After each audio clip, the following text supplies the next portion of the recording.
संकट को दूर करने का प्रयास के लिए यह अभियान की शुरुआत किया गया है।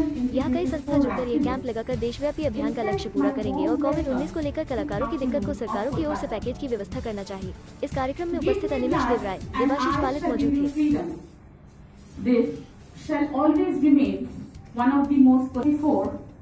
While addressing the Indian National Army in Burma, with the Indians to give in each drop of their blood for the freedom of our country. However, on the 23rd of March 1931, and Shubhdev, ये महान दिन में हमारा नेफा जो all India में काम करते हैं, बहुत सारी एक्टिविटी करते हैं, लेकिन अभी जो हमारा मेन टारगेट है बंगाली में समवेदना संवेदना, तो ये दिन में हम लोग एक ही दिन में 90,000, इससे ज्यादा हो सकता है लेकिन इससे कम नहीं होगा, 90,000 यूनिट पूरा देश में हर स्टेट में, हर डिस्ट्रिक्ट में, हर ब्लॉक में ये किया जाएगा।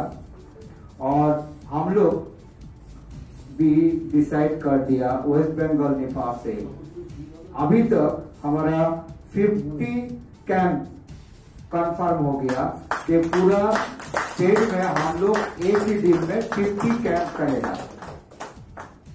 अभी एक चीज हम बोलना चाहते हैं, वो है ये 50 कैंप में शायद 30 या 40 निफा का जो हर स्टेट में जो ग्रुप है वो लोग करेगा।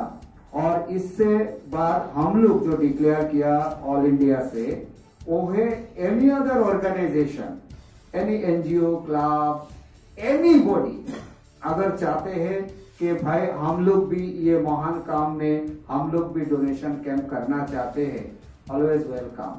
इसलिए हम लोग निफा से फिनेंशियल सपोर्ट देंगे और हमारे साथ जो काम कर रहे हैं आप देख रहे हैं, तो हमारा कलकत्ता में अभी तक जैसे रेड क्रॉस ये रिस्पॉन्सिबिलिटी लेगा, तो रेड क्रॉस से भी आप लोगों को सपोर्ट मिलेगा। तो डिटेल्स में पानू जी सब कुछ आप लोगों को बताएगा।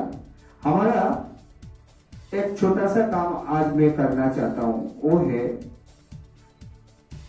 हमारा टोटल वेस्ट बंगाल में 23rd डिस्ट्रिक्ट है, इसमें अभी तक हमारा 17 डिस्ट्रिक्ट कंप्लीट हो गया, ठीक है।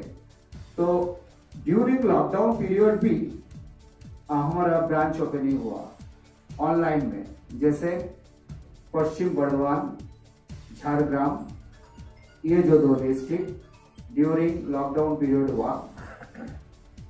और इसके बाद हम लोग इन लोगों के साथ जो एक्चुअली हमारा एक प्रोसेस है, हम लोग जाके प्रोग्राम करते हैं, उसके बाद हम लोग वहां पर प्रोग्राम अरेंज करके जो वहां का प्रेसिडेंट, सेक्रेटरी ये लेके हम छोटा सा एक प्रोग्राम करते हैं। तो वो हो नहीं पाया, तो आज का दिन में हमारे साथ पन्नू जी है, उनसे हम ये काम आज कराएंगे।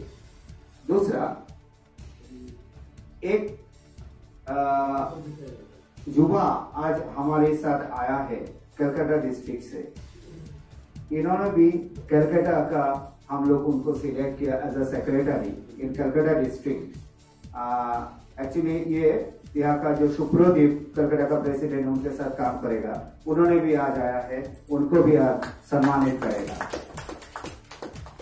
और बहुत दूर से एक जन school teacher, senior government school teacher Parthapratim Mondal, इन्होंने आज आया है।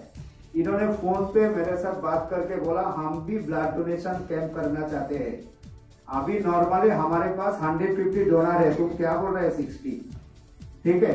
तो इन्होंने आज हमारे साथ आया है, उनको भी आज हम लोग सम्मानित करेगा।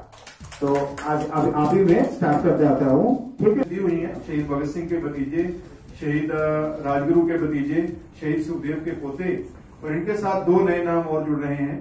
बंगाल से हमारी जो बात हुई है, आदरणीय चंद्र बोस जी जो शहीद नेताजी सुभाष चंद्र बोस के भतीजे हैं वो, और शहीद अशफाकुल्लाह खान साहब के पोते, उनका नाम भी अशफाकुल्लाह है, वो भी इस अभियान से जुड़ रही है।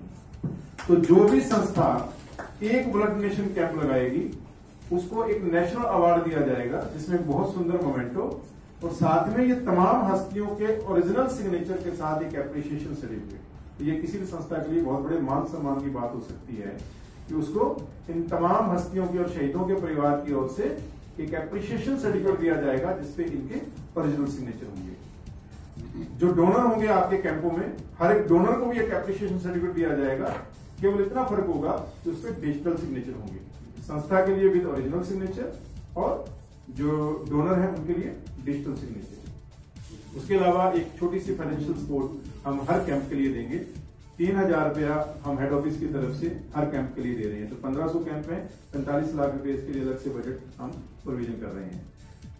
उसके अलावा रेड क्रॉस से 50 रुपए पर डोनर मिलता है, वो तो मिलेगा ही, लेकिन हमारी ओर से 3000 रुपए की एक्स्ट्रा जो सपोर्ट जो है हर कैंप के लिए संस्था को रहेगी। ये सारी सपोर्ट, ये सारा काम जो है और ये सेलिब्रिटी जो है सारे मिलकर इस अभियान को चलाएंगे। 2 इसमें बड़े काम और हो रहे हैं, वो बताकर मैं अपना स्थान लूंगा।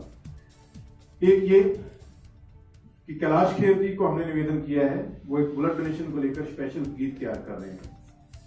आज तक रक्तदान को, क्योंकि यूथ जो है वो इस प्रकार के गीतों से बहुत प्रेरित होता है, तो कैलाश खेर जी से हमने निवेदन किया है कि वो रक्तदान को लेकर जो है एक गीत तैयार करें।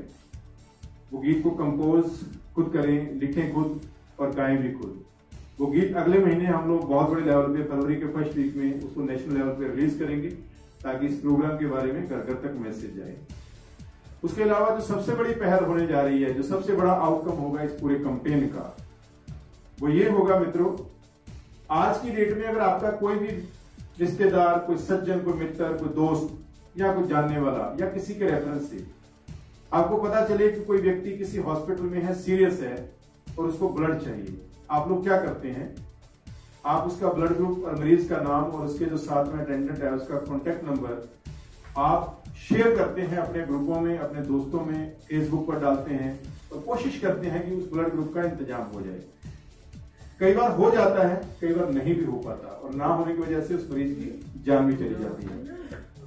हम लोग एक ऐसी पहल करने जा रहे हैं कि ये समस्या देश से परमानेंटली खत्म हो जाएगी। हम लोग एक वेबसाइट लॉन्च करने जा रहे हैं और एक मोबाइल ऐप लॉन्च करने जा रहे हैं जिसमें पूरे देश के 70 से 75 लाख जितने भी ब्लड डोनर हैं उनका डाटा होगा और वो अपडेटेड रहेगा। अपडेटेड कैसे? For example Animesh ji blood donor हैं, इनको एक यूनिक आईडी दी जाएगी।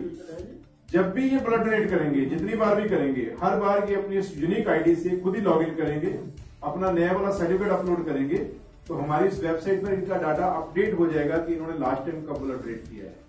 कभी अपना कॉन्टैक्ट नंबर चेंज करते हैं तब भी इस यूनिक आईडी से जाकर अपना नया कॉन्टैक्ट नंबर खुद ही चेंज कर पाएंगे। अब उसका बेनिफिट क्या होगा कि आपका कोई भी पेशेंट कहीं भी, किसी भी स्टेट में, देश की किसी हॉस्पिटल में एडमिट है, आपको व्यक्ति ढूंढने की जरूरत नहीं पड़ेगी। आपको उस वेबसाइट पर या मोबाइल ऐप पर जाना है, वहां उस शहर का नाम डालेंगे, ब्लड ग्रुप डालेंगे, उस ब्लड ग्रुप के जितने भी वॉलंटियर ब्लड डोनर्स हैं उस शहर के, उन सबकी list with their contact detail आपके पास आ जाएगी और साथ में ये लिखा आ जाएगा कि उसने लास्ट टाइम कब ब्लड डोनेट किया था, ताकि जिनको 3 महीने से ज्यादा हो चुके हैं आप उनको रिक्वेस्ट कर सकें। और ये मानकर चलिए जो वॉलंटियर ब्लड डोनर्स होते हैं वो कभी भी ना नहीं करते, उनको किसी की जान बचाने का मौका मिले वो इसे अपना सौभाग्य समझते हैं। तो ये समस्या भी परमानेंटली खत्म हो जाएगी कि ब्लड डोनर के लिए आपको भटकना पड़े या इधर उधर भागना पड़े। मेरा आप सभी से अनुरोध है, नहीं है, हाँ निफा ने इनिशिएटिव लिया है, किसी को तो पहल करनी पड़ती है। ये अभियान देश के लिए है, ये अभियान समाज के लिए है। ब्लड जो है वो हर व्यक्ति को चाहिए। ब्लड इसलिए नहीं कि अगर हिंदू है तो उसको चाहिए होगा, मुस्लिम को नहीं चाहिए होगा, या मुस्लिम को चाहिए होगा तो सिख को नहीं चाहिए होगा। ये तो पेशेंट को चाहिए, पेशेंट किसी भी धर्म का हो, सबको ब्लड चाहिए। 23 मार्च को संवेदना अभियान के तहत हम लोग पूरे देश में 1500 रक्तदान शिविर लगाने जा रहे हैं और जिसमें 90,000 यूनिट रक्त इकट्ठा करने का लक्ष्य निर्धारित किया गया है। आज इसी सिलसिले में मैं वेस्ट बंगाल आया हूँ क्योंकि वेस्ट बंगाल में निफा की टीम है, बहुत से जिलों में, लगभग 17 जिलों में हमारी शाखाएं हैं जो अच्छा काम कर रही हैं और यही प्रयास है हमारा कि पूरे देश को एकजुट किया जाए, क्योंकि रक्त की इस समय बहुत ज्यादा जरूरत है। कोरोना के कारण जो ब्लड बैंक है वो खाली पड़े हुए हैं, बहुत बड़ी रक्त की कमी हो रही है और हमें ये डर है कि ये ना हो कि कहीं उतने लोग कोरोना से न मरे जितने लोगों की रक्त की कमी की वजह से डेथ हो जाए, इसलिए ये महाअभियान शुरू किया गया। एक चीज तो हमें समझनी पड़ेगी, जब कोई राष्ट्रीय संकट आता है तो उस राष्ट्रीय संकट में बहुत से लोगों को बहुत कुछ चेंज करना पड़ता है। खाली अगर आप कलाकारों की बात करें तो क्योंकि परफॉर्मिंग आर्ट के जो प्रोग्राम है वो हो ही नहीं रहे थे, स्टेज प्रोग्राम हो नहीं रहे थे, इसलिए उनको काम ना मिलना ये तो स्वाभाविक है। लेकिन अगर हम खाली कलाकारों के नहीं और भी बहुत से देखें जो स्पेशल ट्रैवल इंडस्ट्री से जुड़े हुए लोग थे, ट्रैवल बिल्कुल बंद था, वो इंडस्ट्री जो है उनके लोगों को भी बहुत दिक्कत आ रही थी। तो अगर आप देखेंगे तो बहुत सी ऐसे इंडस्ट्रीज हैं, खाली कलाकार नहीं, बहुत सी ऐसी इंडस्ट्रीज हैं जिनको इस राष्ट्रीय संकट के कारण परेशानी हुई है और इसका हल यही होता है। मान लीजिए कलाकार को कुछ और करना पड़ रहा है तो यही तो पुरुषार्थ हम लोग सीखते हैं, यही पुरुषार्थ हम सीखते हैं कि जो हमारा मेन काम है अगर वो किन्हीं कारणों से उनको नहीं हो पा रहा तो हम दूसरा काम जो है करके हम अपने पुरुषार्थ से, अपनी मेहनत से जो है हम लोग जो है अपने परिवार का पालन पोषण करें। तो मैं यहाँ तक ये समझता हूँ कि अगर कलाकारों को ये काम करना पड़ा तो उसमें कुछ भी बुरा नहीं है, क्योंकि करना पड़ता है। हाँ, एक चीज जरूर मैं कहना चाहूंगा कि जो सरकार है, जो कल्चरल डिपार्टमेंट है, जो कल्चर मिनिस्ट्रीज हैं, उनको कुछ ना कुछ पैकेज ऐसे कलाकारों के लिए, जो छोटे कलाकार हैं, जो बैक स्टेज काम करने वाले कलाकार हैं, जो छोटे मोटे साज बजाने वाले कलाकार हैं, जिनका काम बिल्कुल बंद हो गया, उनके लिए कोई ना कोई आर्थिक सहायता का पैकेज लेकर आना चाहिए था। हम लोगों ने इसके लिए जो है खुद हमने डिमांड भी करी थी, हमने अपने हेड ऑफिस से जो है मिनिस्ट्री ऑफ कल्चर को भी लिखा था कि इन कलाकारों के लिए कुछ ना कुछ पैकेज दिया जाए। यहाँ हमारी जो वेस्ट बंगाल टीम है, अनिवेश दा है, उन्होंने भी यहाँ कुछ कलाकार हैं जिनके बारे में अनिवेश जी भी बताएंगे, मुझे एक्चुअली नाम नहीं पता कि उनको क्या बोलते हैं, उनके लिए बीच में प्रोग्राम रखा था, उनको थोड़ी बहुत सहायता दी थी। क्योंकि क्या होता है कि देखिए सामाजिक संस्थाओं का ना एक अपना बजट होता है, सामाजिक संस्थाओं के पास बहुत ज्यादा फंड नहीं होते हैं। हम लोग चाहते हैं कि हम पूरे देश के कलाकारों की मदद करें, लेकिन फंड्स जो है वो बहुत बड़ी समस्या होती है सामाजिक संस्थाओं, क्योंकि सामाजिक संस्थाएं दान की राशि से चलती हैं, या गवर्नमेंट से सहयोग मिल गया उससे चलती हैं, या किसी कंपनी से स्पॉन्सरशिप मिल गई उससे चलती हैं। लेकिन उसके बावजूद जितना हमारा वजूद है, हमने जहां भी प्रयास कर सकते थे हमने प्रयास किए, और हरियाणा के अंदर भी, इवन झारखंड के अंदर भी, जहां भी थोड़ा बहुत हम सहयोग कला, हम ये कि हम बहुत ज्यादा किया नहीं, लेकिन थोड़ा बहुत जो सहयोग हम कलाकारों को कर सकते थे कि ताकि उनका मान सम्मान जो है वो हर्ट ना हो, उनकी क्या मदद कर सकते हैं वो करें।